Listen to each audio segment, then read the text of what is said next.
वो अमावस की काली सर्द रात थी। प्रीतमपुरा राज्य का जंगल अजीब सी और दिल दहला देने वाली चीखों से गूंज रहा था। उस भयानक जंगल में रक्त जमा देने वाली हवाओं के बीच एक व्यक्ति सिर्फ पहने आंखें बंद किया हुआ ऐसे बैठा हुआ था, मानो कि उसे ठंडी हवाओं से कोई फर्क ही नहीं पड़ता हो। उससे कुछ दूरी पर आग जल रही थी। वह व्यक्ति धीरे धीरे कोई मंत्र बुदबुदा रहा था। मंत्र पढ़ते हुए वह बीच बीच में कोई लाल रंग का पाउडर उस आग में डाल देता और आग बुरी तरह से भड़क जाती और जंगल में अजीब सी आवाजों का शोर सन्नाटे को चीर जाता। वो एक अघोरी था जो किसी काली साधना के तंत्र में लीन था। तभी उस अघोरी के कानों में किसी स्त्री का बेहद भयानक और भारी स्वर टकराया। उस अघोरी ने तुरंत अपनी रक्त जैसी लाल लाल आंखें खोल ली। सामने आ, छुपी हुई क्यों खड़ी है? अघोरी ने इतना कहा ही था कि तभी तेज हवा के झोंके के साथ एक बड़ी सी चमगादड़ उड़ते हुए अघोरी के सामने आ गई। उस चमगादड़ की भयानक शक्ल देखकर अघोरी बिल्कुल भी नहीं डरा। देखते ही देखते उस चमगादड़ ने एक भयानक औरत का रूप धारण कर लिया और भारी आवाज में अघोरी की ओर देखकर बोली, क्या तुझे मुझसे डर नहीं लगता अघोरी? इस सिंदूर को देख रही है? ये काले मंत्रों द्वारा रक्त से लाल पीसी गई इंसान और पिशाच की हड्डियां हैं। अगर मैं इसे तेरे ऊपर अभी डाल दूं तो तू भस्म हो जाएगी।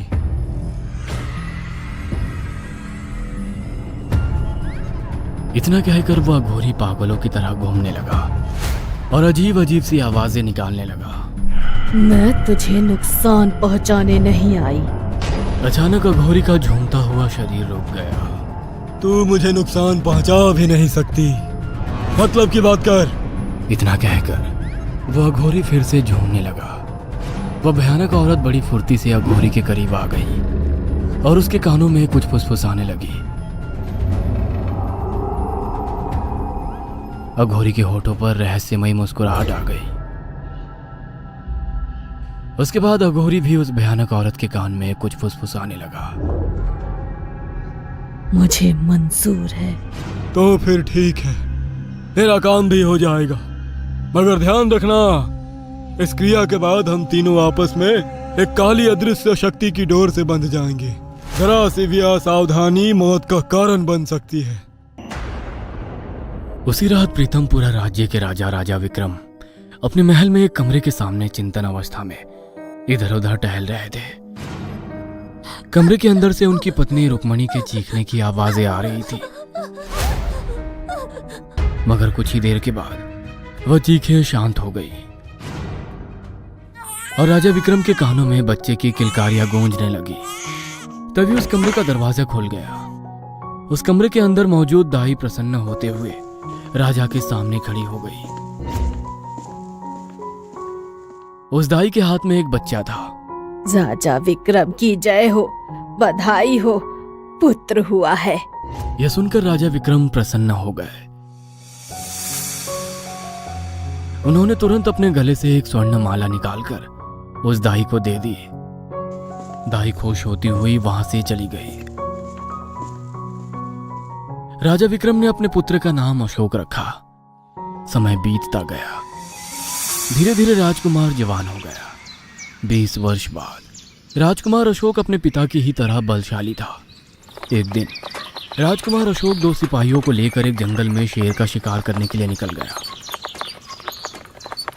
तभी एक सैनिक राजकुमार अशोक से बोला, राजकुमार, आगे घना जंगल है, इस जंगल में आपको जाने के लिए मना किया गया है। राजा विक्रम ने हमें निर्देश दिए हैं कि राजकुमार को इस जंगल से दूर रखा जाए। क्यों? इस जंगल में ऐसा क्या है? राजकुमार, इस जंगल में भूत पिशाच और प्रेतों का शासन है। मैंने शेर को इसी जंगल की तरफ भागते देखा है और मैं उसका शिकार करके रहूंगा और शेर की खाल को ही अपनी माँ को भेंट करूंगा और यही उनके जन्मदिन का उपहार होगा। इतना कहकर अशोक अपना घोड़ा दौड़ाता हुआ उस घने जंगल में घुस गया।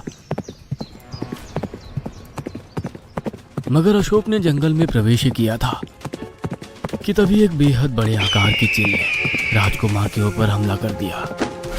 अशोक हमले से बाल बाल बच गया, लेकिन अशोक घोड़े से गिर गया था वो चील अशोक पर दोबारा हमला करने ही वाली थी, मगर वो अचानक जमीन पर गिर पड़ी। अशोक ने देखा उस चील को किसी ने तीर मारा था। अशोक जंगल में इधर उधर नजरें दौड़ाने लगा। अचानक उसे कोई एक घने पेड़ के पीछे छुपा हुआ नजर आया। तुम जो कोई भी हो, उस घने पेड़ के पीछे छुपे हुए हो। मैंने तुम्हें देख लिया है। मैं राजकुमार अशोक हूं। मेरा आदेश है, सामने आओ।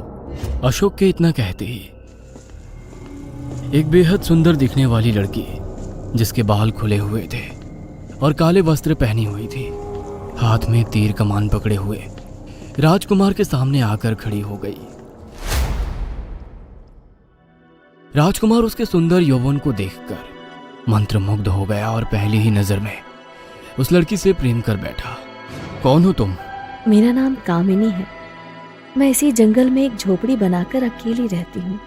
मेरा इस संसार में कोई नहीं है।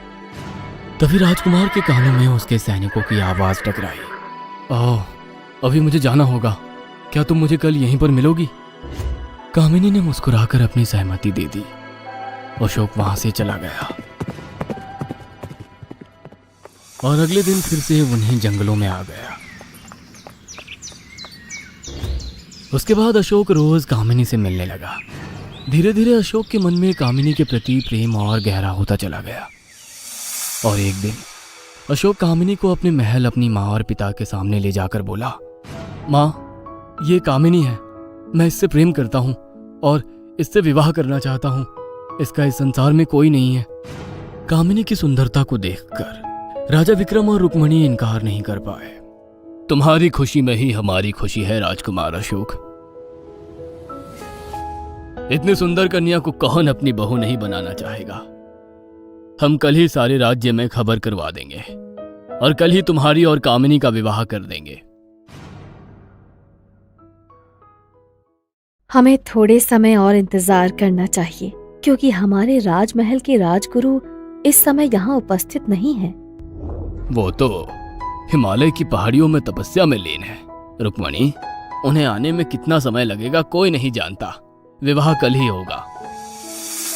अगले दिन अशोक और कामिनी का धूमधाम से विवाह हो गया। विवाह के कुछ महीने तक सब कुछ सही रहा और फिर एक रात सेनापति धीरज सिंह राजा विक्रमादित्य के कक्ष में राज्य के किसी काम को लेकर उनसे बातचीत कर रहा था कि तभी धीरज सिंह के कानों में किसी औरत का अजीब सा भारी स्वर टकराया।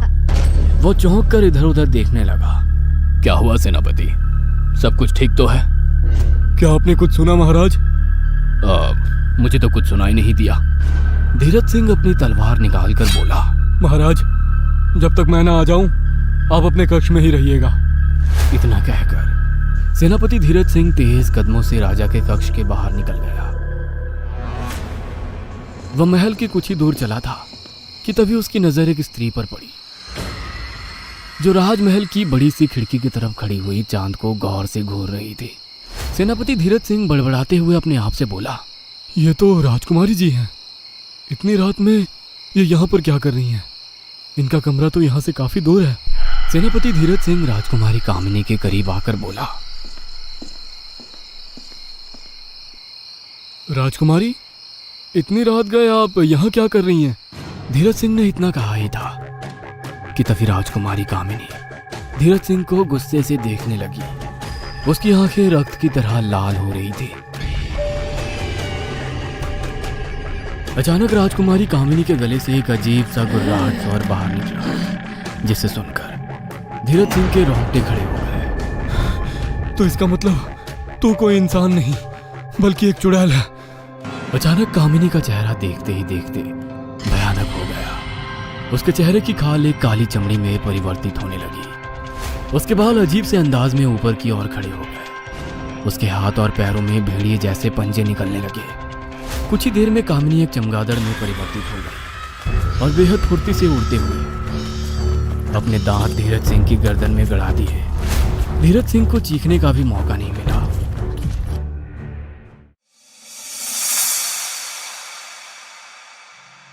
अगली सुबह धीरज सिंह की लाश महल में मृतावस्था में मिली। धीरज सिंह का शव देखकर महल के सारे सैनिक बुरी तरह से घबरा गए।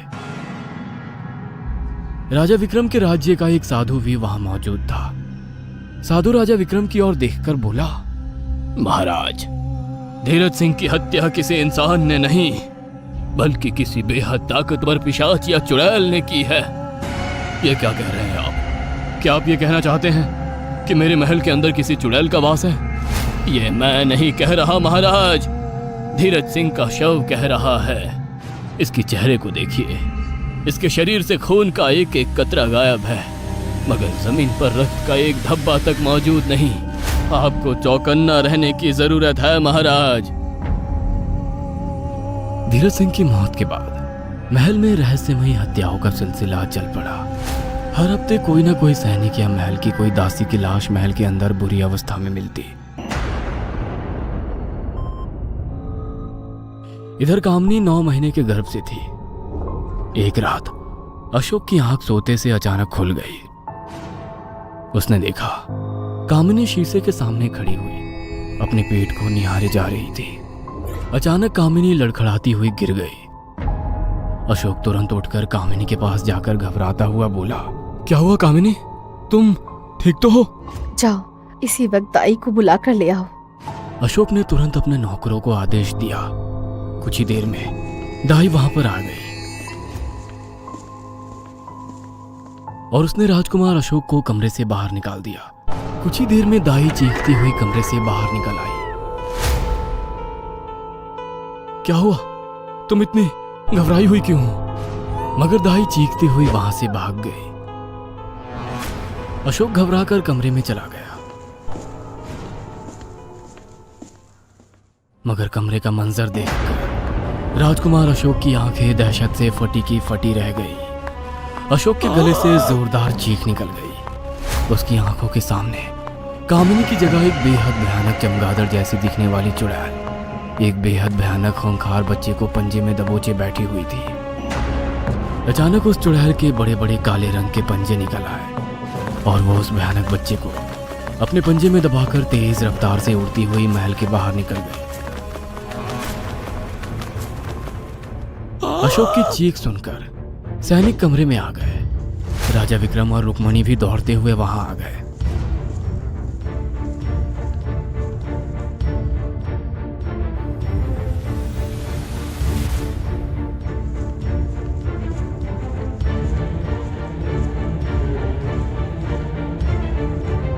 अशोक ने एक ही सांस में उन भयानक दृश्य को अपने पिता और मां के सामने बयान कर दिया।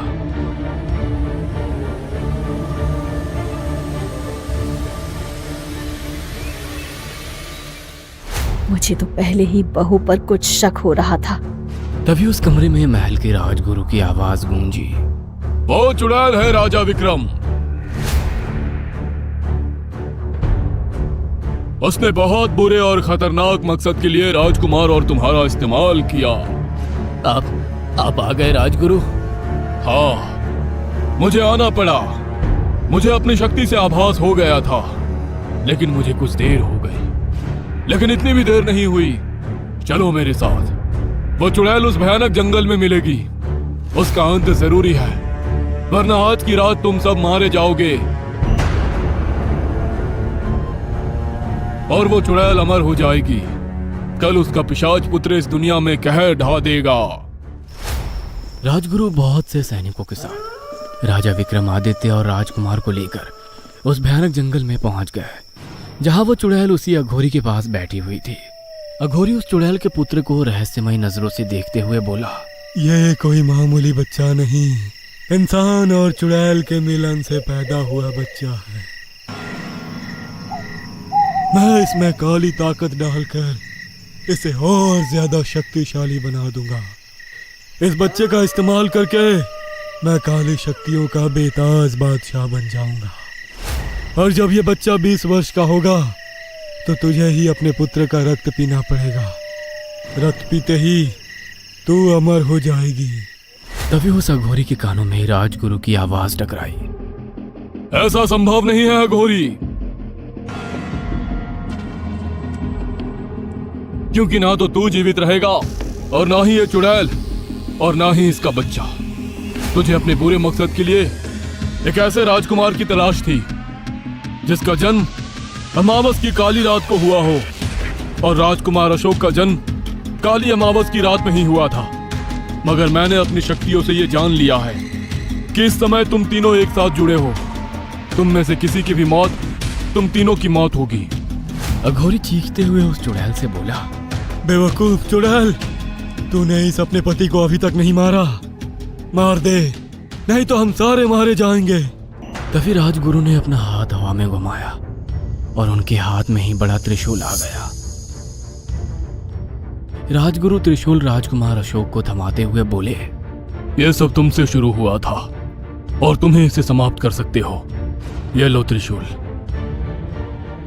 और सीधा इस अघोरी के सीने में उतार दो। इस चुड़ैल और इस बच्चे की जान अभी इसी अघोरी में है। राजकुमार अशोक ने बगैर देरी किए हुए उस त्रिशूल को बेहद फुर्ती से अघोरी के सीने में दे मारा। त्रिशूल अघोरी के सीने के पार हो गया और उसकी दर्दनाक चीख जंगल में गूंज गई। अघोरी चुड़ैल और वो बच्चा कुछ ही पलों में जलकर खाक हो गए।